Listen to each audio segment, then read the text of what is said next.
and welcome to the Bible, My Cats and I. Here we are again with Miss Zoe. She's been in the room here, and she's going to be our audience today while we talk. Can you say hi? Well, she's a grumpy one. She really doesn't like to be held. You may have guessed that already. So I'll go ahead and sit you down, baby. There you go. She'll go find a corner, or she'll go climb the curtains again. Anyway, welcome to the Bible, My Cats and I, where we dive deep into the scriptures. Today we're going to be talking about Matthew chapter 14. And again, I can't cover the whole thing, so I'm just going to pick out one major point, and we're going to just discuss that a little bit. Just something for you to chew on, something to walk away with out of this particular chapter. There's so much that goes on in this chapter. The very first part of it we read about, unfortunately, the beheading of John the Baptist, and that's a very, very sad story.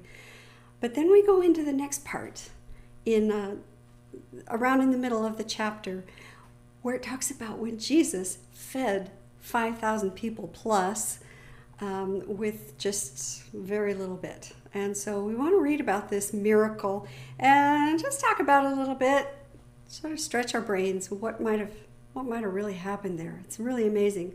So what happens is Jesus goes out to a lonely place, or he's heading there, but all the townspeople are following him, and they gather in a place, and Jesus looks out on the crowd, and he has compassion on them when he sees them all there.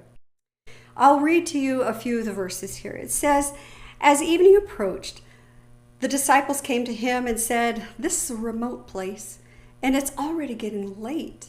Send the crowds away so they can go to the villages and buy themselves some food.' And Jesus replied, 'They do not need to go away. You give them something to eat.' 'We have here only 5 loaves of bread and 2 fish,' they answered.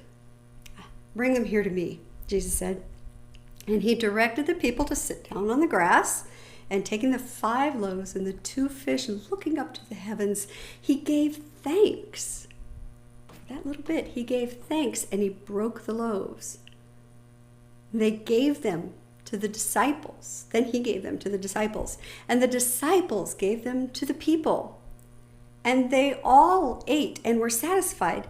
And the disciples picked up 12 basketfuls of broken pieces that were left over. The number of those who ate was about 5,000 men. Women, that's besides the women and the children. The women and children not being counted in that 5,000. Wow, what a miracle. What happened here? What happened? You know, I've experienced and I've heard stories of the way God can work in just amazing miracles. I remember one time when my husband and I were on missionary work in Mexico, and he went forward to translate because he is bilingual. There was a Spanish-speaking pastor and an English-speaking visitor to the church, and so my husband went forward to translate. And the pastor was saying that he was hearing from God and feeling that God wanted to heal this person, the English-speaking person. And so he asked the person to sit down in a chair, and the pastor asked this person to hold their legs out, so they did. And there was a discrepancy in the length of the leg, and this person had been complaining of back pain for years. And so the pastor prayed over the legs in the name of Jesus, and my husband was standing right there because he was translating, and he said he saw the leg grow. And it didn't quite grow all the way, and so the pastor prayed again, and then it grew some more until the legs were the same length. He said it was remarkable. It was one of the most remarkable things he'd ever seen, and he actually saw it with his own eyes.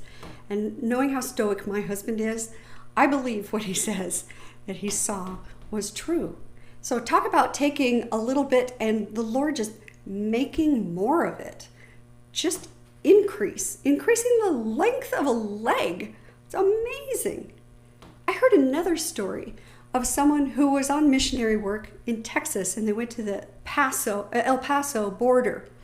And right there, I mean, talk about the poorest of poor that live there. And so they stepped over into one of the areas. This is like a place where people dig through the trash to find their next meal, through the dump, the garbage dump, to find their next meal. So it's that kind of poverty. The location where they went was that kind of situation.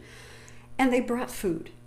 And they had a ham, of all things to bring. They brought a ham. And they were slicing the ham and handing it out to the people. And he said they knew that there was not going to be enough ham for everybody. But they just prayed over it. Lord, please let this ham, cover all the needs at least. And so they kept slicing, and they kept slicing, and they kept slicing, and they kept slicing and slicing and handing it out.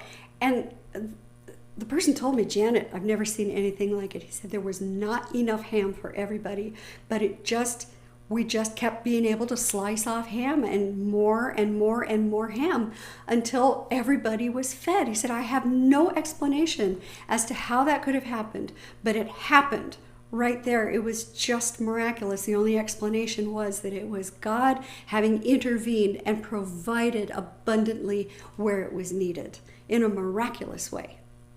And so when we read this, we think the same way. There are these 5 loaves and these 2 fish, and Jesus gave thanks for that little bit. He gave thanks for that little bit, and then handed it over, handed it out, passed it out, and that little bit ended up feeding everyone. So much so that they brought back 12 baskets full of little pieces. Wow, what a way to increase. God is one of increase, isn't he? God is of increase. So that's one way to read it. And I think that's a very valid way to read it. This seems to be a miracle of all miracles. This is amazing. There's another way that some people interpret this, and it has a lot more to do with, the same idea that we use for crowdfunding.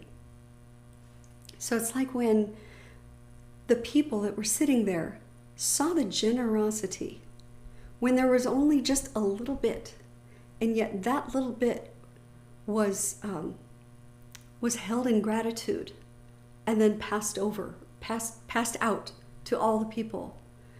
When people saw that, they were inspired, maybe to take their little bit and to pass that around as well, to do the same as Jesus was doing.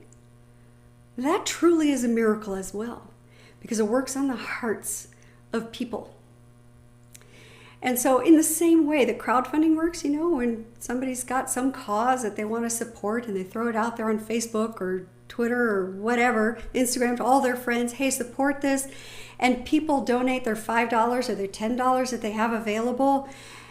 Our millennials are brilliant at this. They've really learned how to use this. And those $5 come from many, many, many different places. And all of a sudden, you've got the funds and then some, more than you need in order to support this special cause. It sure beats trying to find that one person who has the $1 million to give, because they're few and far between. But if you can just throw it out there to the crowd, to the thousands of people who can give their little bit, and then pull that together, you can make a huge difference. So that might be what we see coming here. It reminds me of a parable that I once heard.